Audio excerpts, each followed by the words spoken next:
अब अकबर नीचे से तोपें लगाए और तोप लगा के तोप के गोले मारे और दीवार तोड़ दे कि आज ये इतनी सी टूट गई, कल कल अपने सुबह उठते वापस लगाना भाई तोपे, और कल और तोड़ेंगे इसको।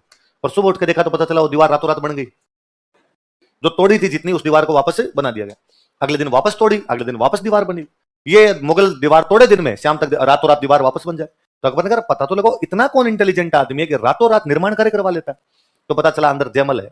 अब जब समाचार मिले भाई, यहाँ चित्तौड़ में भी समाचार मिले कि अटैक करने के लिए कौन आ रहा है, अकबर। तो इन्होंने कहा अपनी तैयारियां की जाए।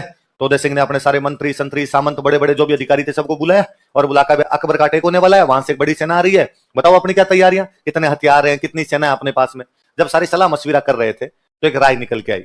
सब लोगों ने कहा कि देखो सर, अपने लड़ने का तरीका क्या है कि बाहर से जब भी बड़ा अटैक होता है तो अपने किले के दरवाजे बंद करके अंदर बैठ सकते हैं, क्योंकि किले इतने मजबूत किले हैं कि जल्दी से कोई भी दुश्मन हमारे किलों को तोड़े, इसलिए हमें बाहर जाके लड़ने की आवश्यकता ही नहीं। पब्लिक को भी अंदर शिफ्ट करो, इतने बड़े बड़े किले के अंदर क्या रह सकती है पब्लिक। कभी आप चित्तौड़ का किला देखिए, उसमें खूब सारे पानी के कुंड अंदर खेती होती है, 84 पानी के कुंड बताते हैं कि 84 पानी के कुंड बने, अलग अलग राजाओं के टाइम बने होंगे, आज तक हो गए होंगे, पर ये तो मानना पड़ेगा कि पानी की व्यवस्था थी उनके पास में, अंदर खेती कर लिया करते थे वो लोग। तो कहा अंदर अपने स्टॉक करके पूरी पब्लिक को भी अंदर बिठा के और अपने किले को सिक्योर किया जा सकता है, कोई भी किले को तोड़ अपने तो नहीं सकता। पर कई बार ये होता है कि बाहर वाला दुश्मन इतना शक्तिशाली होता है कि बाहर से जाने का नाम ही नहीं लेता, और बाहर से जाने का नाम नहीं लेता, इतने में किले का अनाज और पानी क्या हो जाएगा, खत्म। पूरी पब्लिक अंदर रहेगी तो स्टॉक एक ना एक दिन तो खत्म होगा, कितना ही रख लो आप भले अंदर, खत्म तो ना है स्टॉक आपके। तब अपने क्या करते हैं कि तब अपने बाद में करते हैं साका। क्या करते हैं, और साके का मतलब है ऐसा युद्ध जिसमें अब जिंदा रहने की कोई भी संभावना है, आपके अब अस्तित्व का सवाल है कि या तो भूखे मरो या बाहर जाके लड़ाई कर लो। तब बंदे को लगता था कि यार जब लड़ाई करनी है, जब मरना ही है तो क्यों ना लड़के मरूं, मैं मरूं तो अगले वाले के कम से कम 2-3 तो लेके मरूं। तो वो जो लड़ाइयां होती हैं लड़ाइयों क्या बोलते हैं, साके। अच्छा, पता था कि यार अपने सब लड़ते हुए मारे जाएंगे तो महिलाएं बचेगी और महिलाओं के साथ में बुरा बर्ताव करेंगे, इसलिए महिलाएं पहले क्या कर लिया करती, जोहर।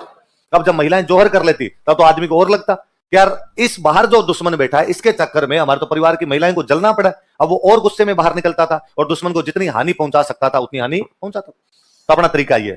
अब सारे लड़ते हुए मारे जाते हैं, जब सारे लड़ते हुए मारे जाते हैं दुश्मन किले पे क्या कर लेता है, कब्जा, और किले को छुड़वाने वाला कोई भी आदमी बचता नहीं। 1303 में अलाउद्दीन खिलजी ने हमला किया, रतन सिंह ने साका किया, किले पे कब्जा हो गया, खिजर खान आ गया, मालदेव सोनगर आ गया, बनवीर सोनगर आ गया। 23 साल बाद में जाके 1326 में हमीर वापस यशोदा से आकर किले पे कब्जा करता है। बीच के 23 सालों तक किले पर गोहिलों का कब्जा। दोबारा 1535 में गुजरात वाले बहादुर शाह ने आक्रमण किया, सारे डंके डंके बंदे लड़ते हुए मारे गए, कोई डंका बंदा नहीं बचा जो किले को संभाल सके, इसलिए किसको किला देना पड़ गया, बनवीर। और बनवीर ने ज्यादा नहीं तो कम से कम 4 साल के लिए अव्यवस्था उत्पन्न कर दी। विक्रमादित्य को मार दिया, उदय सिंह को भागना पड़ा, कुंभलगढ़ में जाके रहना पड़ा। मावली वाले युद्ध से पहले उदय सिंह चित्तौड़गढ़ तो नहीं आ पाए। तो कहा ये लड़ने के तरीके में चेंज करना पड़ेगा। क्या चेंज करेंगे कि अब चेंज ये किया जाए कि सारे लोग एक जगह रह के नहीं लड़ेंगे। सारे लोग जब एक जगह रहते हैं तो एक साथ लड़ना पड़ता है, एक साथ लड़ते हैं दुश्मन एक साथ मार देता है, एक साथ मार देता है दुश्मन किले पे कब्जा कर देता है। अब किले को छुड़ाने वाला कोई है ही नहीं, अब लड़ाई को जारी रखने वाला कोई है ही नहीं। इसलिए आधे लोग किले में रह के किले की रक्षा करो, यदि किले को बचा लेते हैं तो वेल एंड गुड, यदि किले को नहीं बचा पाए तो जो लोग बाहर बैठे हैं वो किले की रक्षा करने का प्रयास करेंगे, किले को वापस छुड़ाने का प्रयास करेंगे। दुश्मन पूरे राज्य पर कब्जा ना कर ले इसके लिए बाहर वाली टुकड़ियां लड़ाई करेगी। क्या ये वाला ठीक है, आधे लोग किले के अंदर रहेंगे, आधे लोग किले के बाहर। अब अंदर कौन रहेगा और बाहर कौन रहे, और सबने एक स्वर से कहा उदय सिंह जी आप बाहर रहोगे, आप किले के अंदर नहीं रहोगे। उदय सिंह का दिमाग खराब है, किला मेरा और आप कह रहे हो मैं किले के बाहर चले जाऊंगे। एग्जैक्टली आप नहीं, आपका पूरा परिवार, रॉयल फैमिली का एक भी बंदा किले के अंदर नहीं रहना चाहिए। क्यों भाई, हम किले में क्यों नहीं रहे? तो उनका किले में जो रहेगा आप ये मान के चलिए कि किले के अंदर जो रहेंगे यदि लड़ाई हुई तो लड़ाई के अंदर वो सारे लड़ते हुए मारे जाएंगे। हम कतई नहीं चाहते कि राज परिवार लड़ता हुआ मारा जाए, क्योंकि राजा जब जिंदा रहता है तो लोगों की आशाएं जिंदा रहती है। राजा जब जिंदा रहता है तो लोगों को लगता है कि हमारा राष्ट्र हमारा राज्य अभी तक दुश्मनों के गुलाम नहीं हुआ है। और जब राजा मर जाता है जनता अपने आप को निराशा में पाती है, जनता का मोरल डाउन होता है, जनता को यह लगता है कि अब हम दुश्मन के गुलाम बन गए और जनता दुश्मन को टैक्स देना शुरू कर देती है। और एक बार यदि जनता को यह लग गया कि हमारा राजा ये नहीं हमारा राजा वो, और उसको टैक्स देना शुरू कर दिया, उसके बाद राज्य पर कब्जा करना बहुत ही मुश्किल हो जाता है। पर राजा यदि जिंदा है तो नई सेनाएं बना पाएगा, जनता को साथ खड़ा कर पाएगा, जनता उसको टैक्स देती रहेगी, वापस दुश्मनों से लड़ पाएंगे। ये लड़ाई लंबी है, अब ये संघर्ष लंबे करने पड़ेंगे, एक जगह पे मरने से पार नहीं पड़ेगी। इसलिए उदय सिंह को कहा कि पूरी रॉयल फैमिली को लेकर बाहर निकला जाए। कहां जाएंगे तो कहा पहाड़ियों में। कहां जाया जाए? जब सेना कम हो तो लड़ने का सबसे अच्छा तरीका पहाड़ है, छापामार युद्ध किए जाए। कैसे युद्ध किए जाए? आप बाहर जाके छापामार युद्धों की तैयारियां कीजिए। ये नहीं कि हम करेंगे आप यहां से छोड़ के चुपचाप कहीं जाके छिप जाओ। आप छापामार युद्ध कीजिए पहाड़ों में बैठ के। किला बचाने की जिम्मेदारी आपकी नहीं, किला बचाने के लिए आपकी फौज खूब है, यदि बचा पाती है तो ठीक, वरना आप राज्य की रक्षा कीजिए, आप जनता की रक्षा कीजिए, आप जनता की तरफ से लड़िए, पहाड़ों में रहिए, छापामार युद्ध कीजिए। तो उदय सिंह चले गए गिरवा की पहाड़ियों में। कौन सी पहाड़ियों में चले गए? कौन सी पहाड़ियों में चले गए? सब किला किसको दे के जाए, तो दो बंदों को किले की जिम्मेदारी दी गई। एक बंदे का नाम था जैमल और एक बंदे का नाम था पत्ता। कौन कौन दो बंदे बताओ देखे, आप लिखो फिर मैं और समझाता हूं। जैमल तथा पत्ता को चित्तौड़, जैमल तथा पत्ता ने चित्तौड़ किले का मोर्चा संभाला। सुनना इधर बात सुनो। जैमल मेड़ता के राजा थे। जैमल कहां के राजा थे, वापस सुनना देखो बात। हमने पढ़ा था कि खानवा के युद्ध में मेड़ता से भाग लेने के लिए गए थे वीरमदेव। कौन गए थे, खानवा के युद्ध में भाग लेने के कौन गए, वीरम। पर इस युद्ध में खाली वीरमदेव नहीं गए थे, वीरमदेव के एक भाई और गए थे, भाई का नाम था रतन सिंह। भाई का नाम कौन था, मेड़ता से भाग लेने के लिए कौन कौन गए, दो भाई, वीरमदेव और रतन सिंह। वीरमदेव तो कौन है, मेड़ता के राजा, और रतन सिंह कौन है, राजा का भाई। इस युद्ध में रतन सिंह लड़ते हुए मारे गए थे।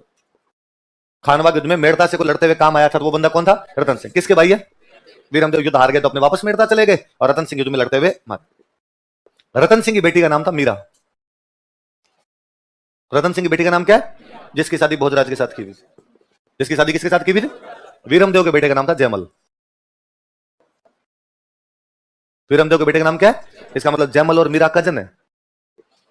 जैमल और मीरा आपस में क्या है, अब और समझिए इस बात। मेड़ता के वीरमदेव ने खानवा युद्ध में भाग लिया, युद्ध हारने के बाद वापस चले गए। वीरमदेव की बाद में डेथ हो गई, वीरमदेव की डेथ हो गई तो राजा कौन बन गए, कौन बन गए, जैम। और जैमल की कजन है मीरा, जिनकी शादी कहां पर की हुई है, मेवाड़, सांगा के बेटे भोजराज के साथ, है ना। और अभी मेड़ता में राजा बने हुए जैमल, और आपके चित्तौड़ के अंदर राजा बने हुए उदय सिंह।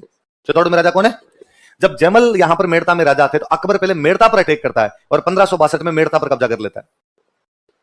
अकबर ने मेड़ता पर कब्जा कब कर लिया था, 1562 में अकबर ने कहां पर कब्जा कर लिया, मेड़ता। किसको हरा के, तो जैमल बेरोजगार। जब 1562 में जैमल के हाथ से मेड़ता निकल गया तो जैमल को लगा अपने कहां जाए, तो जैमल चले गए मेवाड़। कहां चले गए, मेवाड़ में राणा जी कौन है, उदय सिंह। उदय सिंह उसकी बहन के देवर हैं। उदय सिंह का बड़ा भाई है भोजराज, उसकी शादी किसके साथ हो रही है, मीरा भाई। मीरा भाई और जैमल आपस में क्या लगते हैं, बहन भाई। तो उसके लगा अपने रिश्तेदार, पुराने रिश्ते हैं अपने। तो जैमल यहां से कहां पर चले जाते हैं, आपके मेवाड़। मेवाड़ चले जाते हैं उदय सिंह के पास। तो 1562 के अंदर जैमल कहां पर नौकरी कर रहे हैं, मेवाड़। कहां पे नौकरी कर रहे हैं, मेवाड़। किसके पास में। जब ये बात है कि किले को कौन संभालेगा, तो जैमल ने कहा मैं, मुझे एक्सपीरियंस अकबर के खिलाफ लड़ने का, मैं अकबर से 1562 में लड़ चुका हूं। ठीक है, मेड़ता के अंदर हम जीत नहीं पाए थे, पर एक बार वापस मौका दीजिए, इस बार हम वापस लड़ेंगे अकबर से। तो किले का मोर्चा एक तो किसको दे दिया गया। और सुन, जैमल के रियल बहन थे फूल कंवर। भाई मीरा तो कजन है, जैमल की जो रियल बहन है उनका नाम क्या था, फूल कंवर की शादी की हुई थी फतेह सिंह चुंडावत के साथ। किसके साथ में की हुई है, एक मेवाड़ में एक सामंत है जिनका नाम क्या है, फतेह सिंह चुंडावत, इनके साथ शादी की हुई है। मेवाड़ में राजसमंद जिले में एक जगह पड़ती है आमेट। कौन सी जगह, आमेट के एक सामंत थे जिनका नाम क्या था, फतेह सिंह चुंडावत। उनके साथ में किसकी शादी की हुई है, फूल कंवर। फूल कंवर किसकी बहन है। मेवाड़ में 16 बड़े ठिकाने थे। कितने बड़े ठिकाने थे, सलूम्बर पढ़ा था जैसे हमने, तो सलूम्बर तो सबसे बड़ा है, वैसे बड़े ठिकाने कितने थे, 16। उन 16 में एक ठिकाना कौन सा हुआ करता, आमेट। जैसे सलूम्बर चुंडावतों का ठिकाना था, वैसे आमेट भी किसका ठिकाना था, चुंडावतों का। और आमेट के सामंत कौन है यहाँ पर, फतेह सिंह चुंडावत। इनके साथ में किसकी शादी की हुई है, किसकी बहन है। इन फतेह सिंह चुंडावत का नाम अपभ्रंश होता होता हो गया फत्ता। क्या हो गया, अपने किताब वालों ने लिखना शुरू कर दिया। क्या लिखना शुरू कर दिया, मुझे लगता है किताब वालों ने इसलिए भी कर लिया होगा नाम लिखना, कि पत्नी का नाम क्या है, फूल। सरल याद हो जाए, टाबरों को ज्यादा दिक्कत नहीं आए। इसका मतलब है जैमल और पत्ता आपस में साले बहनों ही है। जैमल और पत्ता आपस में क्या है, कि जैमल की रियल सिस्टर है फूल कंवर, और उसकी शादी किसके साथ में की हुई है, पत्ता का दो, फत्ता का दो, आप उन्हें क्या कर दो, फतेह सिंह चुंडा। तो जैमल कहां के राजा है, अकबर मेड़ता पर कब्जा कब कर लेता है, पत्ता कहां के सामंत है, आमेट। और जो आमेट था वो मेवाड़ का कैसा ठिकाना है, प्रथम श्रेणी। कैसा ठिकाना है, first grade, second grade, third grade से ठिकाने हुआ करते। तो फर्स्ट ग्रेड के कितने ठिकाने थे, 16। उनमें से एक कौन सा हुआ करता, लिखो थोड़ा सा। अकबर अपना मोर्चा लगाता नीचे आके, अंदर किले के अंदर जैमल पत्ता अपना स्टॉक फुल करके, जनता को पूरी को अंदर शिफ्ट करके, किले के दरवाजे बंद करके अंदर बैठे हुए।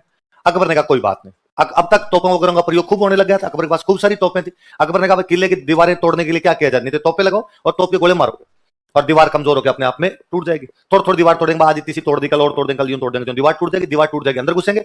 अंदर घुसने के बाद पता था कि अपने पास फौज है 1 लाख की, अंदर आदमी 8,000। 1,08,000 कितने भी बहादुर हो जाएंगे तो भी 1 लाख से तो कभी भी जीत, तो किले पे तो अपना कब्जा होना ही है। तो उसने कहा कोई बात नहीं, अपने तो आराम से लगाओ तोपें और ये दीवार तोड़नी। अब अकबर नीचे से तोपें लगाए और तोप लगा के तोप के गोले मारे और दीवार तोड़ दे कि आज ये इतनी सी टूट गई, कल अपने सुबह उठते वापस लगाना भाई तोपें, और कल और तोड़ेंगे इसको। और सुबह उठ के देखा तो पता चला वो दीवार रातों रात बन गई। जो तोड़ी थी जितनी, उस दीवार को वापस से बना दिया गया। अगले दिन वापस तोड़ी, अगले दिन वापस दीवार बनी। ये मुगल दीवार तोड़े दिन में, शाम तक रातों रात दीवार वापस बन जाए। तो अकबर ने कहा पता तो लगो, इतना कौन इंटेलिजेंट आदमी है कि रातों रात निर्माण कार्य करवा लेता है। तो पता चला अंदर जैमल है। अंदर कौन बैठा हुआ है, और जैमल ये सब कामकाज करवा लेता है। जैमल कौन, कहो मेड़ता वाला राजा, वो जैमल जिससे हमने 1562 में क्या छीन लिया था। आगे वो जो अकबर ने कहा यार पहले बता, जयमल है क्या अंदर? उदय सिंह जी कहाँ है? तो उदय सिंह जी तो पहले ही किला खाली करके कहां पर चले गए? अपने गिरवा। और ये किला जयमल को देके गए हैं। अकबर ने कहा फिर तो कोई बात ही नहीं, फिर अपने तोपे उतार लो भैरे, जयमल से तो बातचीत करके किला ले लेंगे। किले का मालिक तो घर पे है ही नहीं, पड़ोसियों के पास में। आपके पड़ोसी आपको घर की चाबी देके जाएगी, ध्यान रखना। और कभी गुंडे आए और पड़ोसियों के घर पे कब्जा करना चाहे तो आपको ये क्या तरीका है? हम नहीं देंगे, ये पड़ोसी हमारे हैं और चाबी हमारे पास में। और किसी गुंडे ने बंदूक लगाई, दे रहा है कि नहीं दे रहा? हमने कहा ले लो भाई, आप जानो, आपका काम है, हमारा है ही नहीं, उनका ही है, हमने तो चाबी रख ली थी। यही होता है, कोई क्यों मरे दूसरे के लिए? सामान्य मनुष्य का व्यवहार यही कहता है। तो अकबर ने कहा यार जब किले का मालिक नहीं है फिर लड़ाई क्यों करनी? जब किला किसी को संभला के गए तो उससे बातचीत कर लेते हैं। तो अकबर ने जयमल के पास मैसेज किया कि भाई जयमल सॉरी, वो 1562 में यार मैंने तेरे से क्या छीन लिया? मेड़ता। और मैंने मेड़ता छीना इसलिए तेरे को कहां पर आके रहना पड़ रहा है? मेवाड़। यदि मैं तेरे से मेड़ता नहीं छीनता तो तेरे को भी यहाँ पे आके नौकरी करनी नहीं पड़ती। चला भाई एक समझौता करते हैं, मेड़ता वापस ले ले, चित्तौड़ मुझे दे दे। मेड़ता वापस ले ले और चित्तौड़ मुझे दे। चित्तौड़ तेरा तो है नहीं, चित्तौड़ उदय सिंह का है। उदय सिंह का है तो तू उदय सिंह वाला चित्तौड़ मुझे दे दे, और तेरा खुद का क्या है? मेड़ता, वो मेरे से वापस ले। एक दे, एक ले ले, सीधी सी बात है। जयमल वापस रिप्लाई करता है, जयमल अकबर के पास मैसेज भेजता है। अकबर ने कहा था कि किला तेरा तो है नहीं, किला किसका है? उदय सिंह का। तो जयमल कहता है कि है गढ़ मारो हूं धनी। धनी का मतलब क्या था? मालिक। है गढ़ मारो कि गढ़ मेरा है, हूं धनी, मैं इसका मालिक हूं। असुर फिरे किम आण। असुर का मतलब था दुश्मन, राक्षस।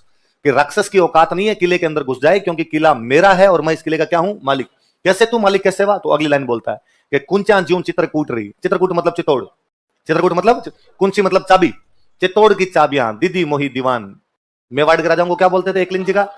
दीवान जी चित्तौड़ की चाबियां मुझे देके गए हैं, इसलिए मैं किले का मालिक हूं, किला मेरा है, और तेरे जैसे राक्षस की औकात नहीं है कि किले के अंदर घुस जाए। अकबर ने कहा भाई यार सेंटी हो गया, ऐसे नहीं करते। और अकबर ने एक नया प्लान भेजा। अकबर ने वापस मैसेज किया कि ये तो तेरे को मैं दे रहा हूं, मेड़ता तो तेरा है, तू ले ले। मेड़ता के साथ में एक जगह और दे देता हूं, नागौर। क्या दे देता हूं? एक के साथ एक। मेड़ता तेरा है वो तो तू ले ही लेगा, और साथ में तेरे को एक फ्री चीज और दे देता हूं। क्या दे दूंगा? नागौर। अब तू इतने बड़े का राजा है, पूरा नागौर और मेड़ता का राजा तू, क्यों लोगों की नौकरियां कर रहे? चित्तौड़ मुझे दे दे और जाके आराम से अपना राज कर। कहां कहां पे राज कर? मेड़ता और। जयमल जी का वापस रिप्लाई है, भूख न मिटे मेड़तोर, ना मिटे नागौर, और रजवट भूख अनोखड़ी न मरिया मिटे चित्तौड़। कि ये कोई नागौर और मेड़ते से तो भूख आज मिटे न कल मिटे, ये तो वीरता की भूख है अकबर, मरने पे मिटेगी। तो अकबर की बात समझ में आ गई कि आदमी सीधे सीधे तो पार पड़ने वाला। अकबर ने कहा तोपे वापस लगो भाई, और तो क्या किया जाए। अब अकबर ने ध्यान रखना शुरू किया कि रात को पुनर्निर्माण कब करवाते हैं। और एक दिन पता चला कि जयमल दीवार के ऊपर ऊपर ऊपर ऊपर घूम रहा था वहां पे। अकबर को बताया कि साहब वो जयमल है। नीचे वालों ने कहा, अकबर अपनी किताब में लिखवाता है कि अकबर के पास एक बंदूक थी, संग्राम। कौन सी बंदूक थी? और अकबर जयमल पर निशाना लगाता है, तो निशाना सीधा सीधा लगा नहीं, जाके जयमल के पैर में गोली लगी, तो जयमल किले की साइड में गिर गया, घायल हो गया जयमल। जयमल क्या हो गया? इधर 4 महीने हो गया अकबर को घेरा लगाए, उनसे दीवार टूट नहीं रही थी, पर वो बाहर से जाने का नाम भी नहीं ले रहे थे। किले के अंदर का पानी और अनाज खत्म होता जा रहा। 30-30 हजार की पब्लिक अंदर बैठी रही, खा जाए थोड़े दिनों के अंदर। अब इनको लगा कि और अपने पास कोई तरीका नहीं, अब तो अपने क्या करना पड़ेगा? साका। तो 1568 में चित्तौड़ में तीसरा साका होता है। कब होता है? लिखो और सुनना बात।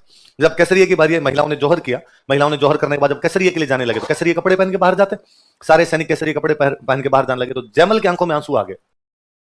पूछा अरे क्या हुआ जयमल जी, क्या हुआ जयमल जी? जयमल ने कहा यार कितने बुरे दिन है, देखो आप लोगों के लिए सौभाग्य का दिन है कि आज साके के अंदर आपको केसरिया में लड़ने का मौका मिल रहा है, और अभी आप सारे वीर बाहर निकलोगे और मुगलों के परखच्चे उड़ा दोगे। आज आप बता दोगे कि आप वास्तव में क्या चीज हो। आप 8000 लोग आज बाहर जाके लड़ोगे तो शायद तुम्हारी लड़ाई देखने के लिए भगवान सूर्य अपना रथ रोक देंगे। कितना उत्साह है तुम लोगों में कि हमें देश के लिए मर मिटने का मौका मिल रहा है। दुर्भाग्यशाली व्यक्ति मैं हूं जिसके पैर में गोली लगी हुई है, इसलिए खड़ा भी नहीं हो सकता। इसलिए तुम सबको देश के लिए मर मिटने का, लड़ने का मौका मिल रहा है, और मेरे दुर्भाग्य है कि मैं लड़ नहीं सकता, मैं यहां चुपचाप बैठा हुआ हूं। उससे भी बुरी बात कि जब तुम सारे लड़ते हुए मारे जाओगे, दुश्मन किले पे कब्जा करेगा, दुश्मन उठा के और ले जाएगा। पता नहीं क्या क्या दुर्गतियां होगी। दुर्गतियों से तो मैं फिर भी नहीं डरता, पर मुझे दुख इस बात का है कि भगवान को आज ये दिन दिखाना था कि किला मुझे सौंपा गया, मैं लड़ाई में ना लड़ पाऊं, मेरे से खड़ा ही नहीं हुआ जा रहा। तो उन सैनिकों में एक सैनिक था, इसका नाम था कल्ला राठौड़। क्या नाम था? उन्हें अंकल यार रो मत ऐसे, ये मत करो यार, दुख मत करो, आप तो मेरे कंधों पे बैठ के लड़ाई कर लो। कहां पे बैठ के लड़ाई कर लो? तो कहते जयमल कल्ला राठौड़ के कंधों पर बैठकर लड़ते हैं। नीचे से 2 हाथ कल्ला आगे चल रहे थे, ऊपर से 2 हाथ। उस दिन कल्ला यूं लग रहा था जैसे साक्षात भगवान विष्णु अपने चतुर्भुज अवतार में धरती पर उतर गए हो। इसलिए कल्ला राठौड़ को हम 4 हाथों का देवता कहते हैं। क्या कहते हैं? देखो आगे पढ़ेंगे इसको, कहते आगे आएगा। कल्ला राठौड़ को क्या कहा जाता है? 4 हाथों का, 4 हाथों का देवता कहा जाता है। अब ये मूवी आई आपकी RRR है ना, राइज रोज रिवोल्ट।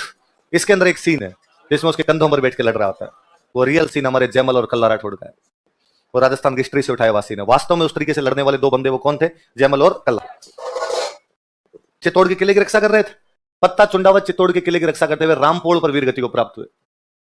पोल का मतलब दरवाजा, रामपोल पे लड़ता हुआ मारा गया, इसलिए पत्ता की छतरी कहां पर है? जयमल और कल्ला दोनों वहां पर दो दरवाजे और है, हनुमान पोल और भैरव पोल। कौन कौन से दो दरवाजे? हनुमान पोल और भैरव, इनके बीच के अंदर लड़ते हुए मारे गए। इसलिए जयमल और कल्ला राठौड़ की छतरियां कौन से दरवाजों के बीच में बनी हुई? हनुमान पोल और भैरव। लिख लो। कौन से किले पर अधिकार कर लिया? अब वो गुस्से के अंदर तो था ही कि यार आधी पब्लिक सल्टा गए मेरी, तो आधी सेना मार गए, 8,000 आदमी रहते यार, 32-35,000 लोगों को मार के चले गए मेरे। भयंकर गुस्सा आया हुआ था। अब किस पे गुस्सा निकाले? सैनिक तो मर गए, अंदर बेचारी निरीह पब्लिक जिसका कोई लेना देना नहीं, निर्दोष बच्चे महिलाएं सबको घरों से बाहर निकाल काट दिया गया। देखो, अकबर ने चित्तौड़ में 30,000 लोगों का कत्लेआम करवाया। कितने लोग कटवाए थे?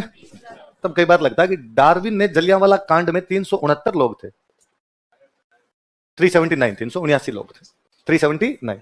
उसके बावजूद भारत का बच्चा बच्चा जानता है कि डार्विन जलियांवाला में मार के गया था। ये जलियांवाला कांड किसने किया? General Dyer. General Dyer. आज भी कोई बंदा यदि किसी को इस प्रकार मार देता है, कोई सरकार इस प्रकार की कार्रवाई करती है, हम कहते हैं सरकार डायर है। सरकार कैसी है? मगर यार इतिहासकारों ने ये कभी नहीं बताया कि सरकार अकबर हो गई। 300 और 30,000 में तो फर्क खूब ही। सरे आम निर्दोष बच्चों को, महिलाओं को घरों से बाहर निकाल निकाल के गर्दनें काट काट के मीनारें बनवाई थी, किताब में लिखवाया और मजा आया। 30,000 काटे थे। इस बार दोबारा इस प्रकार किया गया तो ऐसे कैसे दोबारा काटे जाओगे? अंग्रेजों ने माफिया मांगी है पता नहीं कितनी बार। ब्रिटेन का प्रधानमंत्री तक जलियांवाला आ गया तो उसने कहा सॉरी, गलती हुई थी उस दिन, हमें गालियां नहीं चल, हमें वहां पर गोलियां नहीं चलानी चाहिए थी हमारे द्वारा। डार्विन का यहां से बाकायदा ट्रांसफर किया गया, डार्विन को यहां से हटाया गया था। डार्विन का डायर को यहां से वापस भेजा गया कि नहीं भाई तुम यहां पर काम नहीं कर सकते। उनकी रानी, उनके और खूब सारे लोगों ने तब कहा था गलती हुई, इस प्रकार के निर्ही लोगों पर गोलियां नहीं चलाई जाती। कोई भी इस प्रकार की गोलियां चलाए वो आदमी खराब, हत्यारा है, क्रूर है, नरपिशाच। पर इतिहासकार यहां सारे चुप है। मैं वेट कर रहा हूं उन दिनों का जब इतिहासकार कहेंगे कि साहब अलाउद्दीन खिलजी और अकबर ने 30,000 कटवाए थे, डार्विन से 100 गुना बुरे हैं। डायर से, मैं डार्विन निकल रहा है कि डायर से कितने गुना बुरे हैं? 100 300 का 100 गुना है 30,000। जिन बच्चों का, महिलाओं का कोई भी युद्ध से लेना देना, अपने घरों में दुब के छिपके बैठे हुए लोग होंगे जिनको घरों से बाहर निकाल निकाल के मार दिया गया होगा।